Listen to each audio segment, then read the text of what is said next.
So hello everyone, this is Vaishnav. Welcome to my channel Bold and Strong.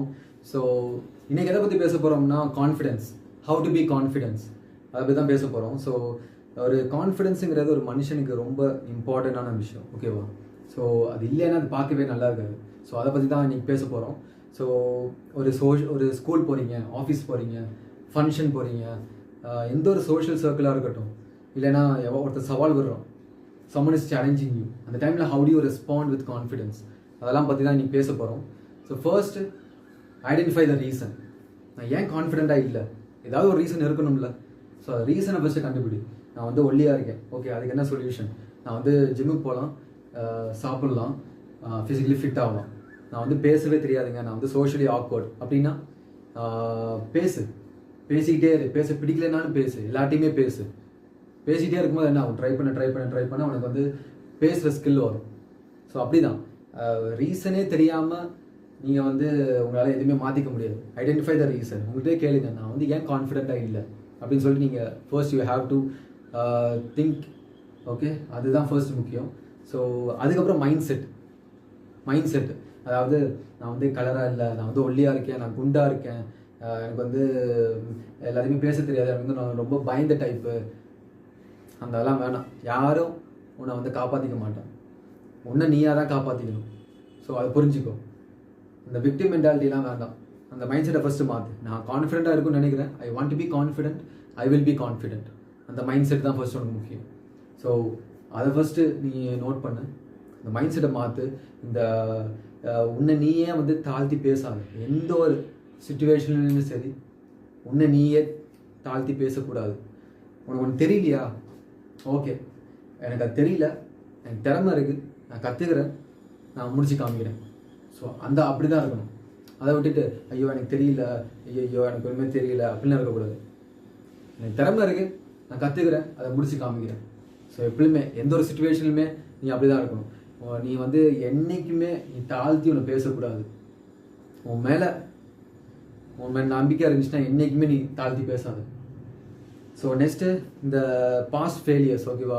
நீங்கள் பாஸ்டில் okay தோத்துட்டீங்க, புரியுது, அந்த sadness புரியுது. But அதுவே நீங்கள் ஹோல்ட் பண்ணி வச்சுட்டீங்கன்னா உங்களால் க்ரோ பண்ண முடியாது. You have to move on, ஓகேவா? மூவ் பண்ணி தான் ஆகணும். இப்போ நீங்கள் இந்த உலகத்தில் சாதிச்சவங்களாம் பாருங்கள், அவங்களாம் வந்து டேரெக்டாக எந்த ஒரு பிரச்சனையுமே இல்லாமல் மேலே போயிட்டாங்களா? இல்லை. அவங்க லைஃப்பில் அசிங்கப்பட்டு, துக்கப்பட்டு, நொந்து நூடுல்ஸ் ஆகி, அடிபட்டு தான் பெரிய ஆள் ஆகுறாங்க. அவங்க எப்படி பெரிய ஆள் ஆகுறாங்க? அடிபட்டாலும் எனக்கு இதுதான் வேணும், நான் இப்படி தான் நிற்பேன், ஸ்டாண்ட் அண்ட் ஃபைட். நிறைய பேர் அடிபட்ட உடனே வந்து ஐயோ சாமி எனக்கு வேண்டாம், நான் விட்டுரு அப்படின்னு சொல்லி போயிடுறாங்க. அப்படி இருக்கக்கூடாது. எனக்கு ஒன்று வேணும்னா அதை நான் அடைஞ்சே தீருவேன். ஸோ அந்த மைண்ட் செட், அந்த வில் பவர் இருக்கணும். இந்த மைண்ட் செட் இருக்கணும். நீங்கள் ஒன்று ஸ்டார்ட் பண்ணுறீங்கன்னா கண்டிப்பாக தடைகள் இருக்கும், அதை நீங்கள் தெரிஞ்சுக்கோங்க. பட் நீங்கள் அது மூவ் பண்ணணும், நீங்கள் ஸ்டாண்ட் பண்ணி ஃபைட் பண்ணணும். ஸோ இந்த பாஸ்ட் ஃபெயிலியர்ஸ்லாம் வந்து நீங்கள் ஹோல்ட் பண்ணி வச்சுக்காதீங்க. அது வந்து ஒரு லெசன். ஓகே, இந்த மாதிரி தப்பு பண்ணிட்டேன், நெக்ஸ்ட் டைம் இந்த மாதிரி தப்பு பண்ணும்போது நல்லா ரெஸ்பாண்ட் பண்ணுவேன், என்னால் வந்து இப்படி பண்ணக்கூடாதுன்னு தெரியும். ஸோ அதெல்லாம் வந்து லெசன், அவ்வளோதான். ஸோ நெக்ஸ்ட்டு சொன்னீங்கன்னா ஆக்ஷன் மேட்டர்ஸ், ஓகேவா? மைண்ட் செட் ஓகே ஃபிக்ஸ் பண்ணிட்டீங்க, பட் நீங்கள் ஆக்ஷன் நீங்கள் லைஃப்பில் வந்து கொடுக்கலன்னா நீங்கள் எப்படி அப்புறம் முன்னேறுவீங்க? ஆக்ஷன் வந்து ரொம்ப முக்கியம். Action matters. அதாவது உனக்கு வந்து easiest way to gain confidence is going to gym.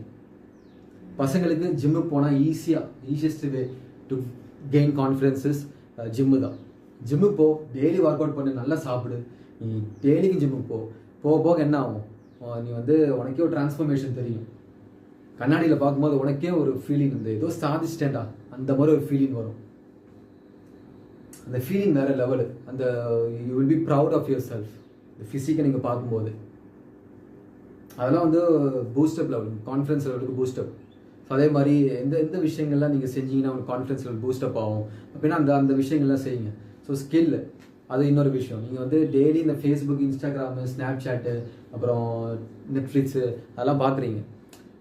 Daily ஒரு 1 hour நீங்கள் ஒரு ஸ்கில் ஏதாவது நீங்கள் டெவலப் பண்ணலாம்ல. ஒரு வீடியோ எடிட்டிங்கோ, இல்லை ஏதாவது யூஸ்ஃபுல்லாக ஏதாவது ஒன்று, கண்டென்ட் க்ரியேஷனோ, இல்லை ஏதாவது ஒன்று டைம் ஒதுக்கி ஏன்னா அதெல்லாம் வந்து உங்களுக்கு ஒரு ஸ்கில் தெரியும் அப்படின்னு சொல்லும்போது இந்த சோஷியல் சர்க்கிளில் நீங்கள் வந்து சொல்லலாம். இது சொல்லும்போது உங்களுக்கே ஒரு கான்ஃபிடன்ஸ் லெவல் வந்து வரும், பூஸ்டப் ஆகும்.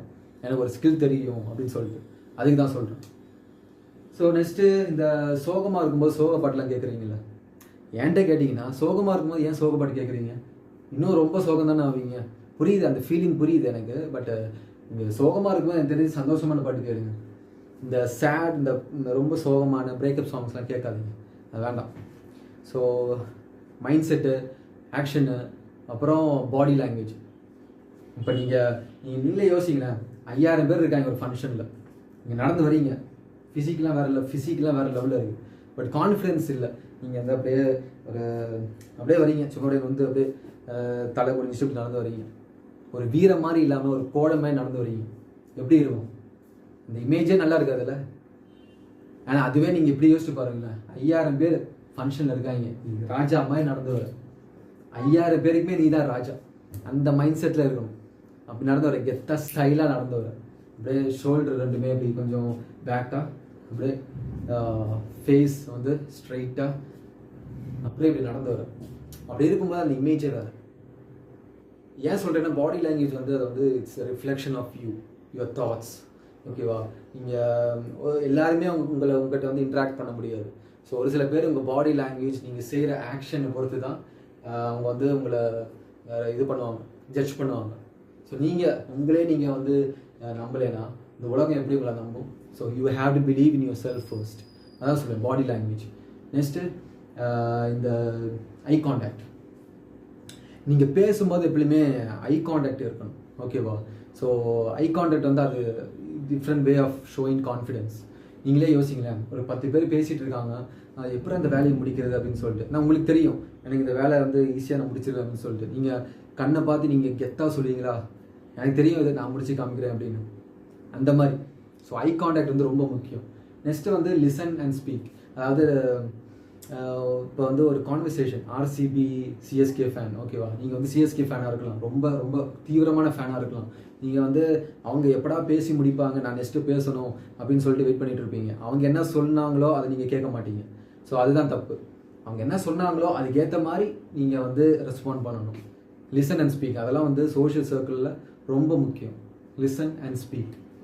ஸோ அது மட்டும் இல்லாமல், இப்போ சப்போஸ் யாராவது உங்களை ஹெல்ப் தேடி வந்தாங்கன்னா உங்களால் முடிஞ்சால் அதை ஹெல்ப் பண்ணுங்கள். ஸோ அதெல்லாம் வந்து பூஸ்டப் ஆகும் கான்ஃபிடன்ஸ் லெவலுக்கு. So next, words needs to be important. Your words needs to be important. ஏன் சொல்கிறேன்னா, இப்போ நீங்கள் வந்து ஒரு சில பேர் மாசாக இருப்பாங்க, இன்னும் குழந்த மாதிரி பேசுவாங்க, பார்க்கவே நல்லா இருக்காது. ஒரு சில பேர் ஊருக்கே கேட்குற மாதிரி கற்றுவாங்க, அதனால் அவ்வளோ மரியாதை இருக்காது. ஆனால் ஒரு ஆள் கொஞ்சம் நிதானமாக தான் பேசுவாங்க. இந்த உலகமே, இந்த கிராமமே திரும்பி பார்க்கும். ஏன்னா அவர் பேசும்போது இந்த மரியாதை, ஏன்னா அந்த பேச்சுக்கு ஒரு வேல்யூ இருக்குது. அந்த மாதிரி இருக்கணும். நீங்கள் வந்து பேசுகிற ஸ்டைலை நீங்கள் கற்றுக்கணும். ஓகேவா? ஸோ அதாவது இப்போ ஃபார் எக்ஸாம்பிள் நீங்கள் வந்து பேசிகிட்டு இருக்கீங்க, என்னால் 100 புஷ்அப்ஸ் எடுக்க முடியும்டா அப்படின்னு சொல்கிறீங்க. அதுக்கப்புறம் 100 புஷ்அப்ஸ் எடுக்க முடியல உங்களால், 50 தான் பண்ணீங்க. அப்போ அது கேட்குறவங்களாம் பார்த்துட்டு என்ன நினைப்பாங்க? சும்மா பேச்சு தான் பையன் அப்படிதான். நெக்ஸ்ட் டைம் நீங்கள் சொல்லும் போது அவங்க நம்ப மாட்டாங்க. அதுவே நீங்கள் 100 புஷ்அப்ஸ் எடுப்பேன் அப்படின்னு சொல்லிட்டு 100 புஷ்அப்ஸ் எடுத்து காமிக்கிறீங்க, டைம் வரும்போது பார்க்குறவங்க நினைப்பாங்க, பரவாயில்லையே பண்ணுறானே அப்படின்னு. அது மாதிரி சின்ன சின்ன விஷயங்கள் நீங்கள் வந்து ஒன்று சொன்னீங்கன்னா அது செஞ்சு காமிக்கணும். சொன்னீங்கன்னா இல்லைன்னா சொல்லாதீங்க, உங்களால் முடியலன்னா சொல்லாதீங்க. அதுதான் சொல்லுவேன். So words needs to be more important. அது ரொம்ப முக்கியம். அதை நீங்கள் கற்றுக்கோங்க.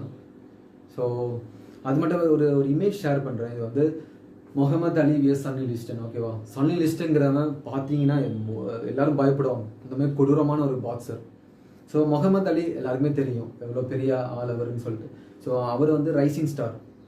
ஸோ ஃபர்ஸ்ட் இந்த மேட்ச்லாம் நடக்கிறதுக்கு முன்னாடி இந்த மக்கள்லாம் என்ன நினச்சிட்டு இருக்காங்கன்னா, சன்னி லிஸ்டன் வந்து ஈஸியாக முகமது அலியை வந்து தோக்கடிச்சிருவாங்க, அவ்வளோதான், அது வந்து ஈஸியாக முடிய போகுது அப்படின்னு நினச்சிட்டு இருக்காங்க. ஸோ மேட்ச் ஸ்டார்ட் ஆகுது, முகமது அலி நாக் அவுட் பண்ணுறோம் சன்னி லிஸ்டனை. நாக் அவுட்னா சன்னி லிஸ்டன் வந்து முடியல, அப்படியே மயக்கம் போட்டு விழுறான். நாக் அவுட்னு சொல்லுவாங்க பாக்ஸிங்கில். ஸோ விழுறான். இப்போ அந்த இமேஜ் ஷேர் பண்ணுற பாருங்க, இந்த இமேஜை பாருங்க. இந்த தடைகளை வென்று நான் ஜெயிச்சிட்டேன், இந்த கான்ஃபிடென்ஸு எல்லாமே அந்த அந்த பவர்ஃபுல்லாக இருக்குல்ல பார்க்கும்போது இந்த உலகமே நீ ஜெயிக்க மாட்டேன் அப்படின்னு சொல்லும்போது ஜெயிச்சு காமிக்கிறாங்க. ஸோ அந்த மாதிரி தான் இருக்குங்க. நீங்கள் கான்ஃபிடென்ஸாக இருக்க ட்ரை பண்ணும்போது தடைகள் நிறைய இருக்கும். அது இருக்கும், அந்த மைண்ட் செட் நீங்கள் எப்படியும் ஃபிக்ஸ் பண்ணிக்கோங்க. நான் கான்ஃபிடென்ஸாக இருக்கும்போது தடைகள் நிறைய இருக்கும், but I want to be confident, I will be confident. அந்த மென்டாலிட்டியில் நீங்கள் வந்து ஸ்டார்ட் பண்ணுங்கள். இன்னிலேருந்து நீங்கள் கான்ஃபிடென்ஸாக இருக்க ட்ரை பண்ணுங்கள். ஸோ இதோட நான் இந்த வீடியோ எண்ட் பண்ணுறேன். ஸோ பிடிச்சிருந்தா கண்டிப்பாக லைக்கு, சப்ஸ்கிரைபு, இந்த வீடியோவை ஷேர் பண்ணுங்கள் உங்கள் ஃப்ரெண்ட்ஸுக்கு. தேங்க்ஸ்.